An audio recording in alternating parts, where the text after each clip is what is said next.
Hola, hola, buenas noches a todos. Decidí hacer el video hoy y lo decidí hacer a esta hora para no ir postergando, ¿no? Porque cuando no se puede hacer las cosas en un momento dado, entonces lo haces después y después se vuelve después y así, etcétera, etcétera, etcétera, etcétera. Antes de hablar del tema de hoy, que es la idea de ciudad y un error en lo que es, en lo que, lo que me parece un error de Yuval Noah Harari, si no me equivoco, Homo Sapiens, ¿no? O Sapiens, su libro Sapiens, muy interesante, vamos a hablar de eso, pero antes de hablar de eso, hay que mencionar que se están acumulando un kilo de temas porque hay un kilo de problemas, ¿no? Entonces ya directamente podemos decir que nos dimos de hocico contra... Nos dimos de hocico contra la crisis del límite, ya saben cuál es el trasfondo teórico de lo que nosotros hablamos. Ah, por mencionar una sola cosa, ¿qué es lo que va a suceder en Europa? Pero mencionemos lo que ha sucedido en Estados Unidos, en donde ha caído el trimestre, el primer trimestre ha caído su economía. En otras palabras, lo que yo mencionaba antes de que no entiendo dónde no ven recesión si la recesión ya comenzó. Entonces, ya tenemos un primer trimestre de caída, ¿no? Para que haya recesión, para que se la llame recesión, tiene que haber 2 semestres, ¿no? Entonces vamos a ver qué tal el próximo semestre. Pero la estructura es lo que importa, la estructura es lo que nos importa a nosotros. Todos estos números nos dicen algo, pero no nos dicen todo. Es por eso que yo tengo que hablar, es por eso que tienen que hablar todas las personas que manejamos el conjunto teórico correcto. Eh, Vayamos solamente a un dato más, porque digamos, hablar de la coyuntura económica no nos sirve tanto porque ese video, digamos, tiene la validez del momento. He hecho algunos videos así, están hace tiempo atrás. No, creo que no tienen tanto valor como otros en los que tocamos problemas, asuntos estructurales, ideas, ¿no? Que van a sobrevivir por más tiempo que solamente esos días, ¿no? O esa temporada. Mencionaré solo una cosa que de los datos, ¿no? Que salen del primer trimestre en negativo de Estados Unidos. Y es que Amazon, el gran vendedor de en línea, tenía, no me acuerdo cuándo mencionaron, pero digamos, tenía, digamos, 2018, 800,000 trabajadores y ahora tenía el doble de trabajadores, ¿no? ¿Qué quiere decir eso? Ah, si no le ha ido bien, porque no le ha ido bien a Amazon, es una de las razones por las cuales ha caído la bolsa.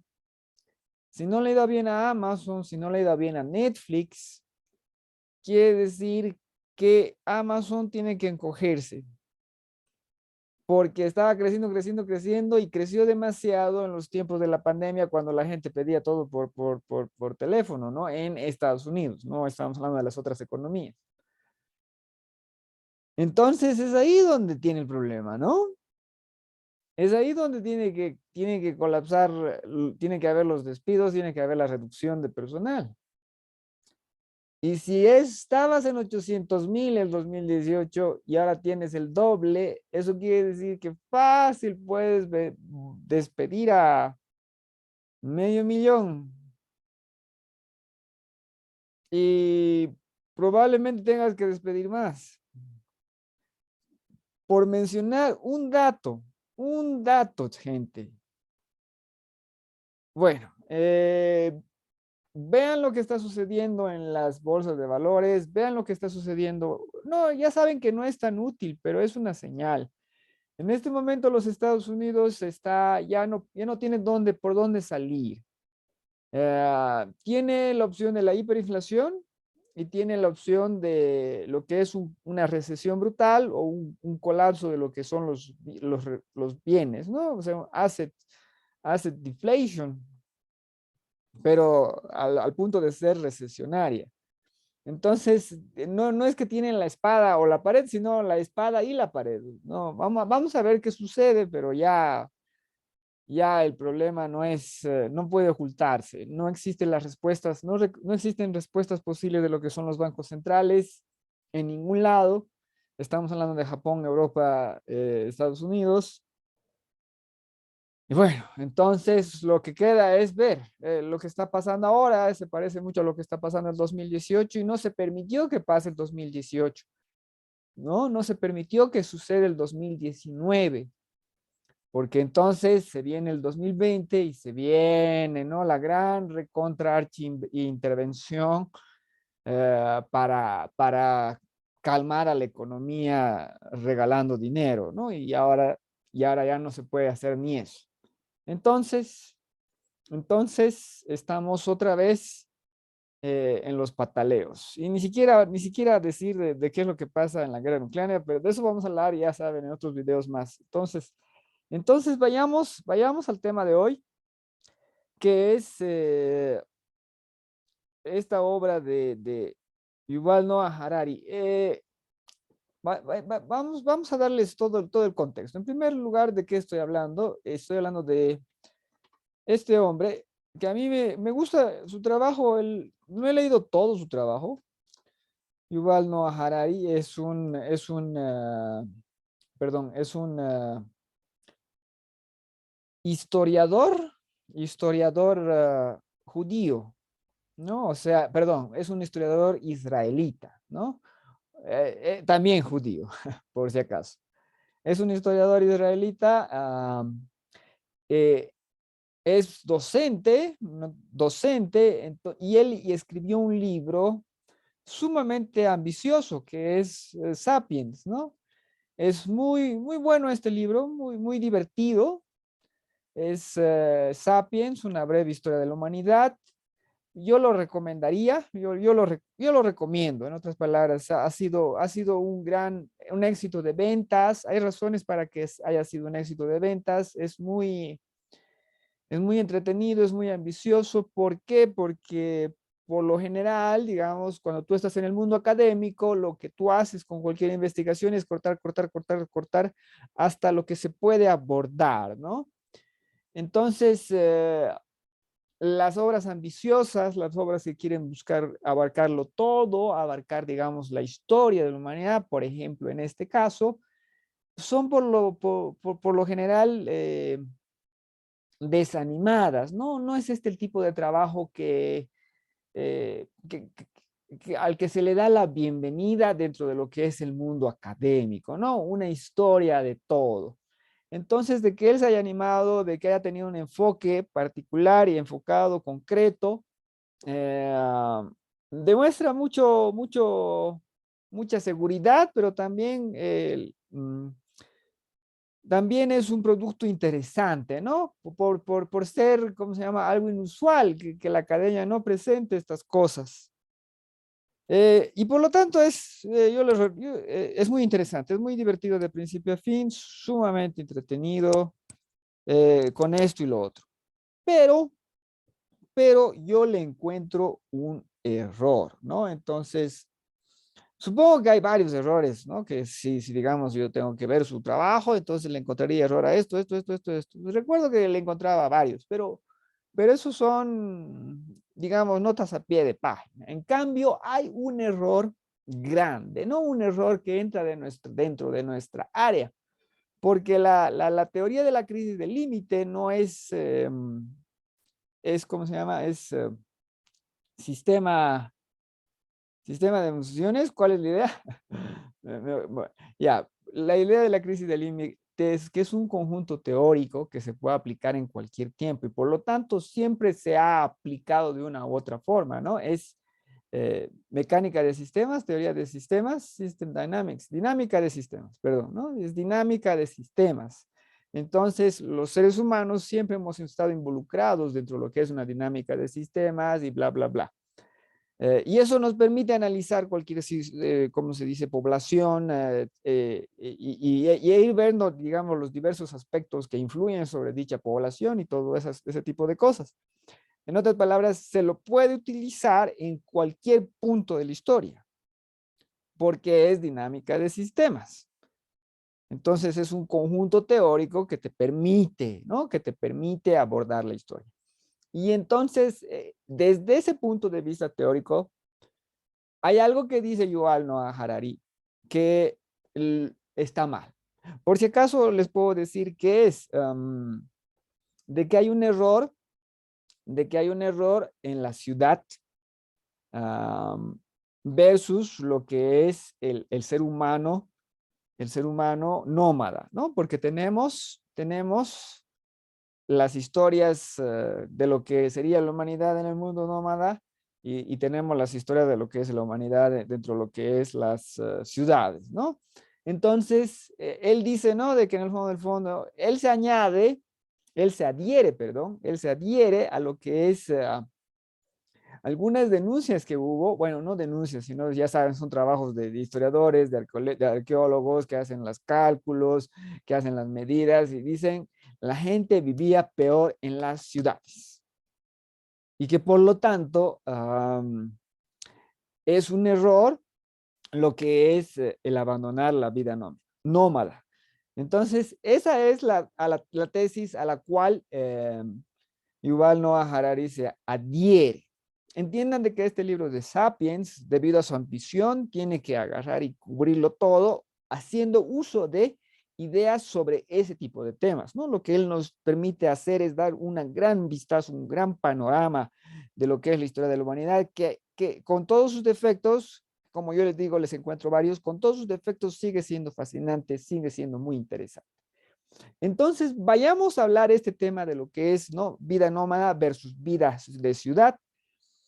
Y voy a hablar finalmente de por qué, dónde está el error central. Bueno, en primer lugar, veamos una cosita. No sé si puedo verlo rápidamente, pero voy a intentar buscar. A lo que se habla de la vida nómada de los seres humanos y la vida nómada buena, es este hombre de las cavernas, ¿no? Entonces, recuerden que los seres humanos tenemos muchísimo tiempo de antigüedad. Tenemos fácil 350.000 años, ¿no? Y recuerden que solamente tenemos de lo que es periodo histórico, en otras palabras, con documentos, solamente tenemos ya, le daremos unos 6.000 años, ¿no? Unos 6.000 años de historia, pero 350.000 años de existencia. Entonces, ¿qué pasaba ahí? Y de periodos prehistóricos no tenemos mucho más, tendremos 50.000, no llegamos a mucho más. Obviamente en algunas partes sí encontramos, como quien diría, puntos de lo que es el pasado humano, de lo que es el pasado antropoide, ¿no? Literalmente puntos, ¿no? Unos puntitos que nos permiten ver una línea, por si acaso. Ya saben, los seres humanos no abordamos la realidad con todos los datos, sino solamente con algunos datos, unos pocos datos, y eso es suficiente. Pero, ¿qué es lo que tenemos de estos periodos prehistóricos? Lo que tenemos es un ser humano, un ser humano muy bien adaptado a su medio y por lo tanto muy próspero, muy próspero. Y tenemos datos concretos. En otras palabras, lo que hemos encontrado, poco o mucho, pero tenemos datos concretos uh, digamos, la gran fiesta. Y una gran fiesta que demuestra afluencia. Tenemos la gran reunión de los Homo sapiens sapiens. Voy a ver si lo puedo buscar. Homo sapiens sapiens. Tenemos la gran reunión de los Homo sapiens sapiens y tenemos el entierro, ¿no? Entonces nosotros hemos descubierto ese entierro y ese entierro nos muestra riqueza, ¿no? Eh, por si acaso, riqueza medida, demostrada y relacionada con, por ejemplo, mamuts, ¿no? En otras palabras, tú tienes unas bolitas de marfil, tú tienes unos objetos de marfil, tú tienes esto y lo otro, ¿no? O sea, todo lo que es adornos, riqueza de madera, riqueza de marfil, riqueza de piedra, ¿no? En otras palabras, hemos agarrado literalmente las piedritas, hemos agarrado todas las cosas y hemos dicho, oigan, gente, aquí en esta tumba hay un dineral, ¿no? En otras palabras, estas personas eran ricas, lo tenían todo. Hay unos lindos dibujos de eso, del hombre de las cavernas en festejos, pero no lo encuentro, no pueden buscar, ¿no? Pero ¿cuál es el punto? El punto es de que los seres humanos éramos prósperos, teníamos una gran riqueza y por lo tanto teníamos una sociedad rica, próspera, ¿no? Gente saludable, etcétera, ¿no? Por, por los datos que hemos reunido. En otras palabras, no tenemos toda la imagen, pero la imagen que tenemos nos muestra eso. Afluencia, un montón de gente, en otras palabras, bastante índice de densidad poblacional, podríamos decir, y todas esas cosas, ¿no? Tenemos eso en la antigüedad. Cuando el hombre es primitivo. Busquen los dibujos, hay hermosos dibujos de los viejos, ¿no? O sea, del hombre prehistórico ahí en su pachanga total. A ver, tal vez aquí podríamos ver algunos. No, esta la idea de la gente, ¿no? De los seres humanos ahí capaces festejando, ¿no? Ya. Y entonces, si estamos bien, si estamos bien, esta es la pregunta, por qué vamos a hacer ciudad? Y ahí tendría que ver cuál es la diferencia entre ciudad, pueblo y todas esas cosas. Y sabemos, mejor dicho, tenemos unas teorías de por dónde va la línea. ¿Por dónde va la línea? La línea va por poder. Y la línea va por poder sobre la tierra. Y obviamente ahí hay un vínculo con Dios, porque Dios es la explicación. Es la explicación de las cosas. Y entonces, para tú tener poder, tienes que tener coherencia y coordinación con la explicación de las cosas. En otras palabras, lo que se llama y se dice, ¿no? El rey sacerdote. El supremo sacerdote de X Dios es también el rey sacerdote. Y eso por si acaso se lo manifiesta en la Biblia, perdón, en la Iliada. Se manifiesta en la Iliada porque tú tienes, ¿no? Aquiles, ¿no? El rey de los mirmidones, ¿no? Tú tienes a Ajax, el rey y tú los tienes a todos, ¿no? Y ellos son héroes. Todos los reyes son héroes, ¿no? Y todos los reyes también, ¿no? Son, como se dice, los que lideran dentro de lo que es el ritual, ¿no? Por ejemplo, Agamenón, el rey entre los reyes, tiene que sacrificar a su hija, al dios, ¿no? En otras palabras, lo vemos ahí, ¿no? De que él, el rey que está ¿no? En coordinación con el dios, eh, tiene el poder temporal y por lo tanto tiene que tener también el sacrificio para la explicación de las cosas, ¿no? En otras palabras, sacrifiquemos para obtener algo a cambio. Esa es la lógica del ritual, la lógica del sacrificio y todo ese tipo de cosas metidas en nuestras mentes primitivas y tiene mucha razón de ser, por si acaso, muchísima razón de ser, de que tú para obtener algo tengas que hacer un sacrificio, así de fácil. Pero ¿cuál es el punto? Entonces, digamos, hay personas que analizan la Ilíada y hacen, ¿no? Hay un montón, analizan varios aspectos y dicen, vean, de que estos reyes no son, ¿no? Reyes seculares, sino son reyes religiosos, en otras palabras, reyes sacerdotes. Y si nos remontamos más y más y más y más y más atrás, lo que encontramos es más de eso, ¿no? En otras palabras, la lógica de rey sacerdote, la lógica del vínculo de lo que es el vínculo del poder temporal, que eso surge recién miles de años después, o sea, eso surge ni siquiera en la Edad Media, ¿no? Eso es posterior al Renacimiento, cuando no bueno, perdón, es bastante más complicado porque tendríamos que remontarnos a lo que es el movimiento democrático, el movimiento de las leyes del 600, 700 años antes de Cristo, ¿no? Etcétera, etcétera, etcétera. Pero ¿cuál es el punto? El punto es rey sacerdote y eso es la ciudad. Es el lugar desde donde el rey sacerdote controla a los demás. Y entonces, ¿por qué cuernos los seres humanos vamos a elegir eso? cuando podemos estar pachangueando tranquilos con la tribu y somos prósperos, somos muchos, ah, ya sabe, por todas las razones imaginables. Somos muchos porque podemos tratar las enfermedades que tenemos y también somos muchos porque tenemos la fuerza para enfrentarnos con las enfermedades locales de todo el amplio espacio que como nómadas caminamos y recorremos, ¿no? Entonces estamos bien, no nos estamos enfermando, no estamos mal, tenemos una dieta de esto y lo otro. Por si acaso sabemos qué, ¿no? Que es carne, leche, ah, carne y leche prácticamente, ¿no? Obviamente comemos frutas, obviamente comemos verduras, pero eso es porque las pillamos por el camino.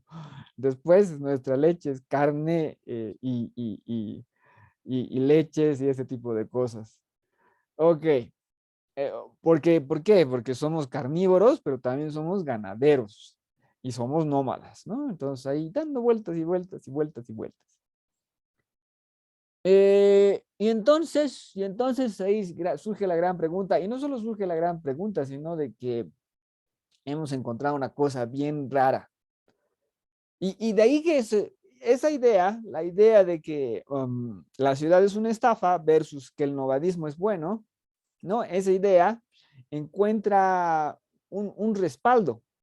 ¿Por qué? Porque la idea es de que la ciudad es una estafa porque nos inventamos los dioses, porque inventamos, ¿no?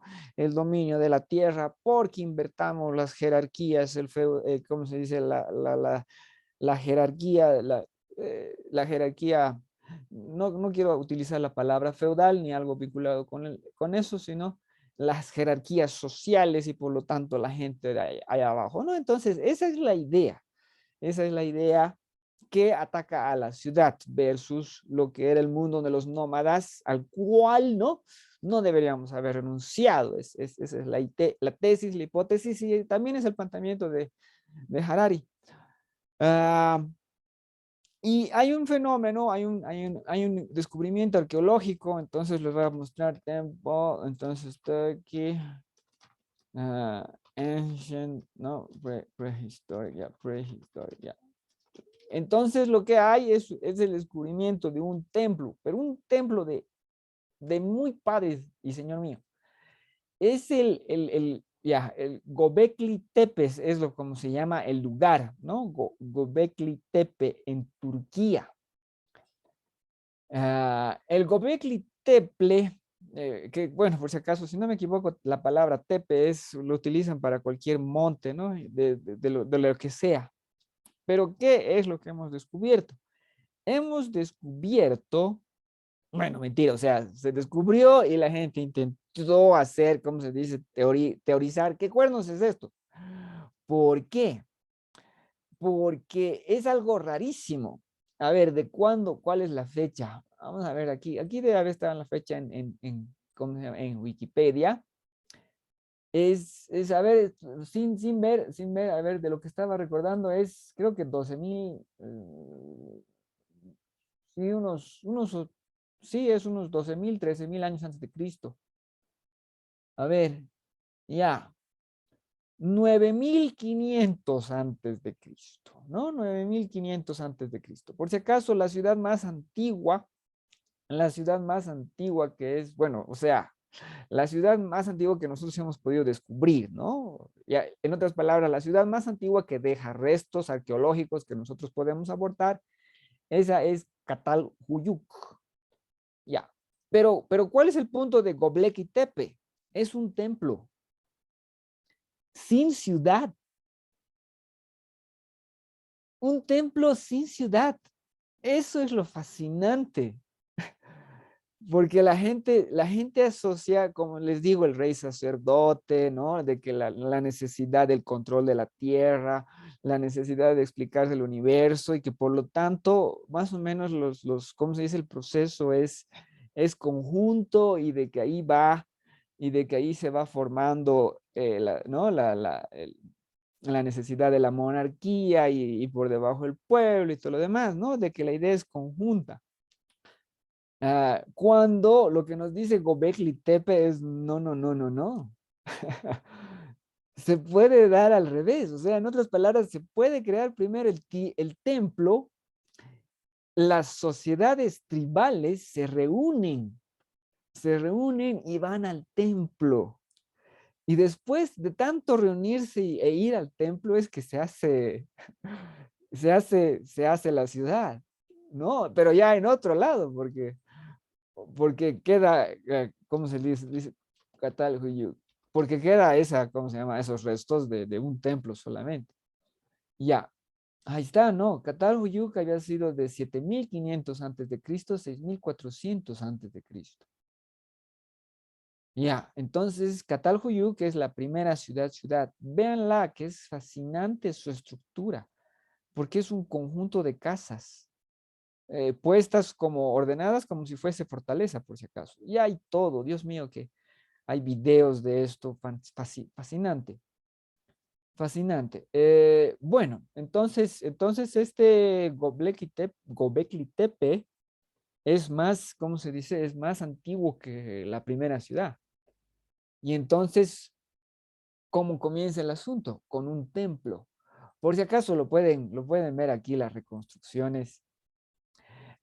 Hemos deducido, se deduce, ¿no? Porque la gente ya sabe, está trabajando, están haciendo hipótesis, tesis, están preparando el asunto y la deducción sobre esto es pues que es un trabajo, es esas piedras, esas rocas descomunales son pues megalitos, ¿no? La famosa arquitectura megalítica que ya saben que se da en todas partes porque, ¿por qué? Porque los seres humanos somos así, así como vemos una piedra grande, una piedra separada del resto de las piedras y la comenzamos a adorar.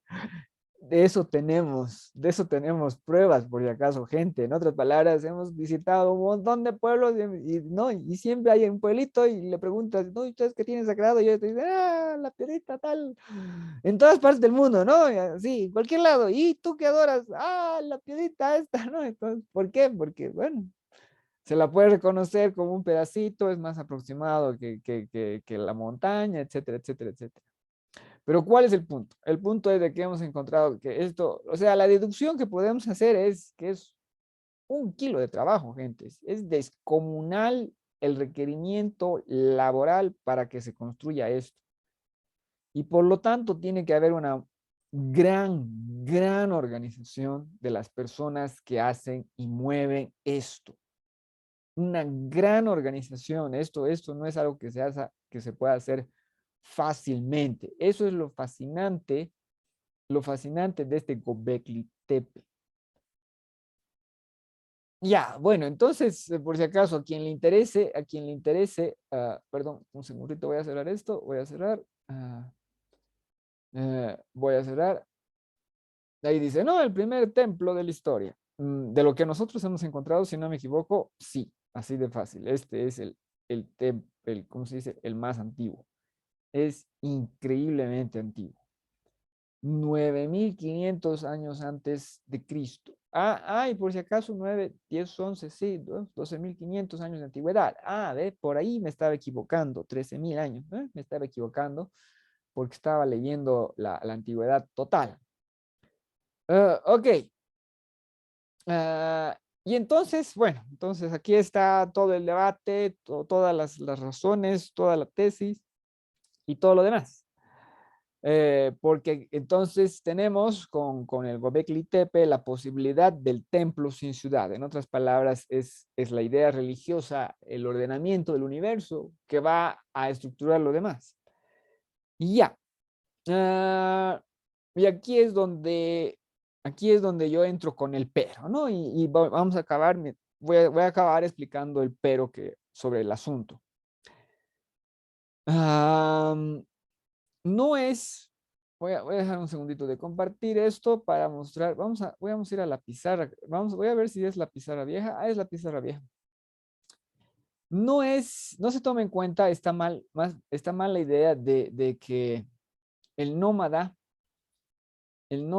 encuentre más comida. Vamos a ver, voy a ver si lo puedo representar de una forma precisa. Entonces tú tienes aquí al nómada y entonces tú tienes su fuente, su fuente de comida, ¿no? Y tiene muchas fuentes de comida, incluyendo el ganado que lo acompaña, ¿no? Y que por lo tanto, como lo acompaña, él lo debe pastar y por lo tanto requiere, lo fuerza a que recorra mucho espacio, porque tiene que recorrer el espacio que el ganado requiere recorrer, no solamente él.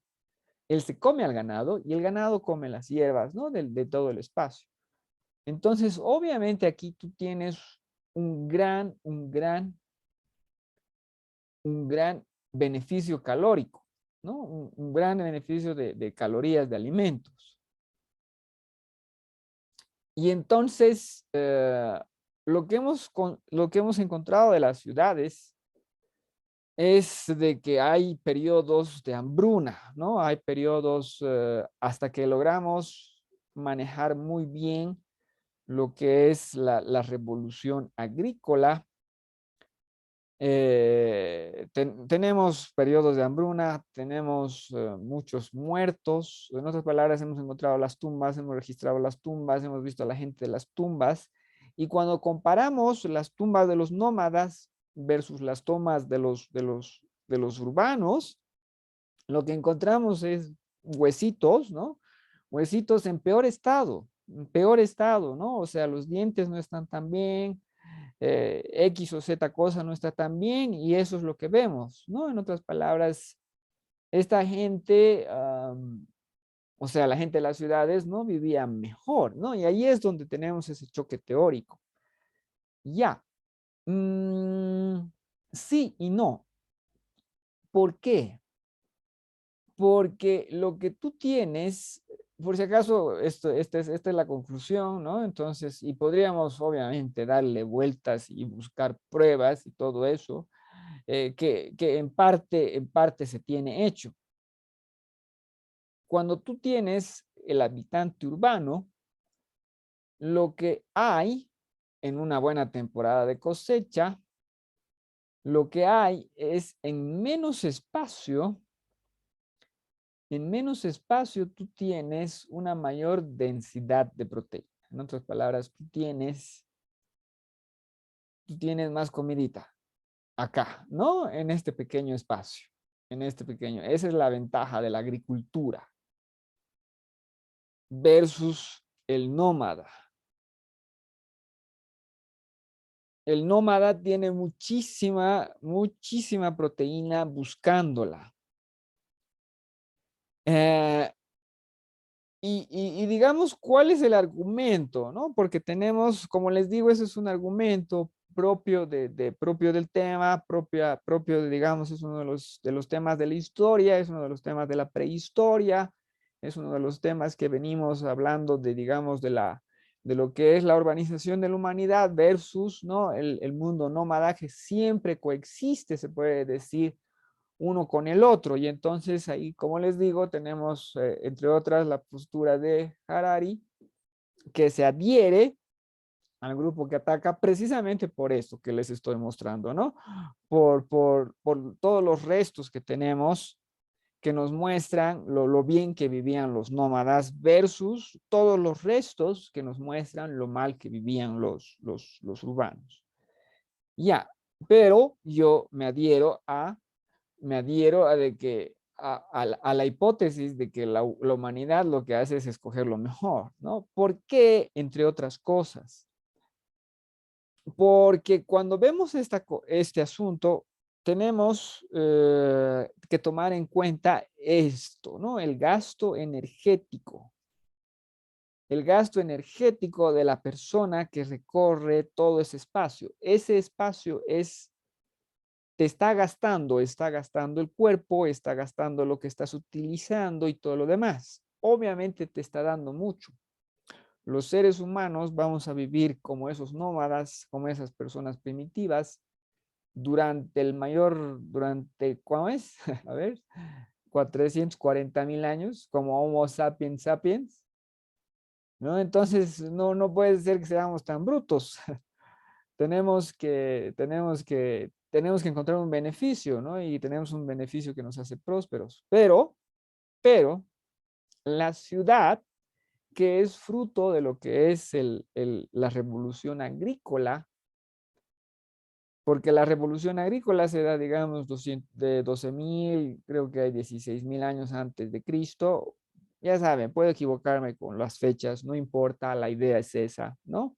La idea es de que se da muchísimo, con una antigüedad con una gran antigüedad, y sobre esos beneficios de lo que es la revolución agrícola es que se construye la ciudad y por lo tanto se tiene que construir el centro de poder digamos, ordenar, ¿no? Para ordenar el conjunto y de que ese conjunto es mejor.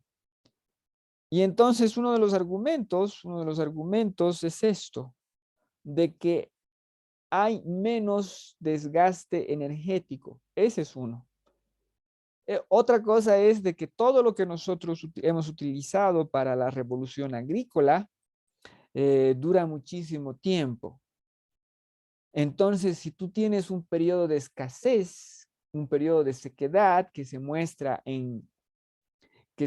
digamos, con la reducción de tu ganado, con la reducción de las presas que puedes cazar y todo lo demás, ¿no? De los cazadores recolectores, tú no tienes ese problema que no deja restos, en otras palabras, que mata a un porcentaje de tu tribu nómada, pero que mata también a un porcentaje de tu tribu agrícola, pero de tu tribu agrícola quedan los restos,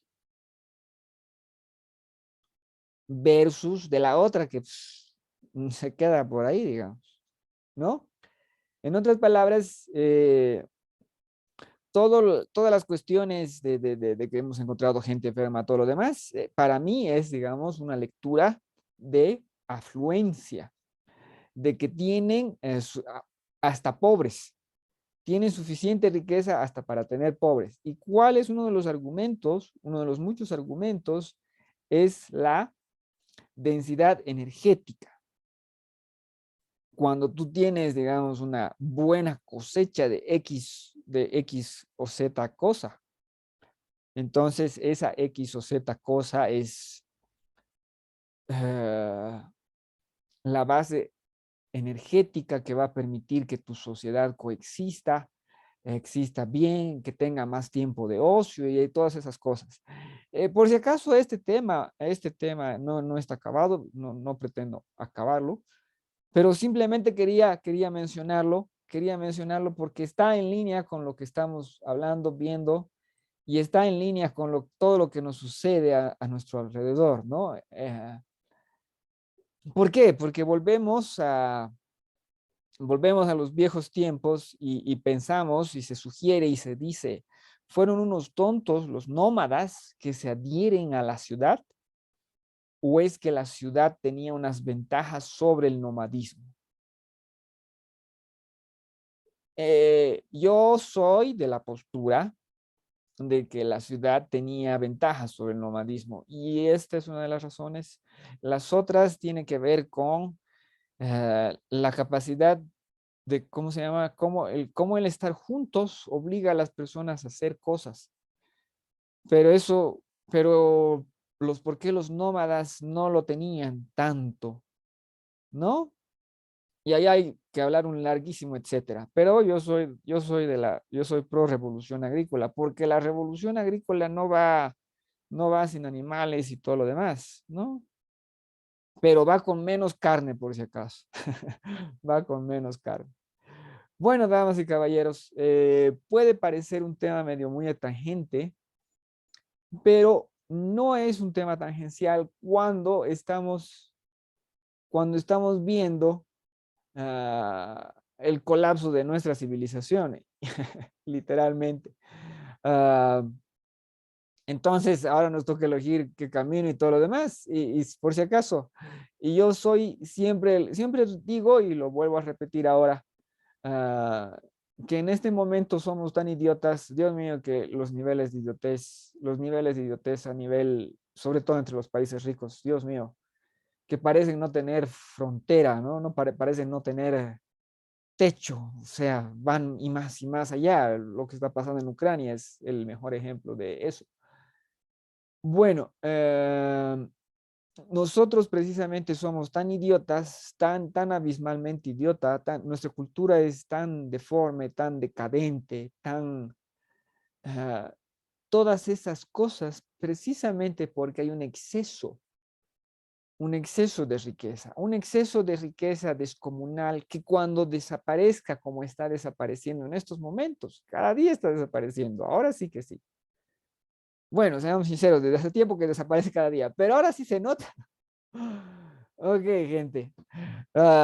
Bueno, ya saben, nuestro mundo me parece siempre sumamente fascinante. Ah, el ahora, el pasado, todo es sumamente fascinante. Tengan los ojos abiertos, vean lo que está sucediendo. ¿Por qué? Porque es tremendo, porque es tremendo. Este es un momento histórico de unas proporciones. Esto es la titanomaquia, digamos, ¿no? Esta es la caída de los titanes, esta es la pelea de los dioses y todo lo demás. Por si acaso, un comentario muy poco original, porque aquí tengo la mitología griega y otro montón de cosas. Ya saben, no sé dónde soy original, pero he podido descubrir varias cosas donde sí lo soy. Tenía que hablar de esto, quería sacarme el tema de encima y quería evitar mencionar y hablar mucho de todos los temas coyunturales que a ratos nos avasallan, pero son lo mismo de siempre, gente. Esto parece, ¿cómo se dice? 2019, parte 2. Eh, Como siempre, muchísimas gracias por su atención. Espero haberte hecho pensar, no sé, recorrer algún espacio, recorrer alguna idea. Como siempre, gracias por estar ahí, gracias por el cariño que recibe el canal. Y que reciba más porque todo lo demás está muy fuerte. Y por si acaso yo ya llegué a una conclusión y se la puede manifestar de una manera, bueno, estoy buscando las palabras correctas, ¿no? No, esta es una marea que no se puede detener con palabras, ¿no? Y no se puede disminuir ni enfrentar con palabras. En otras palabras, o sea, de otra manera de decirlo, no hay nada que yo pueda escribir, no hay nada que yo pueda decir que pueda disminuir en algo el tamaño de la ola que nos está destrozando por todas partes. Pero, pero, si nos convertimos en una pequeña ola, si nos convertimos en un pequeño charco y charquito ya somos, algo es algo. Muchísimas gracias por su atención.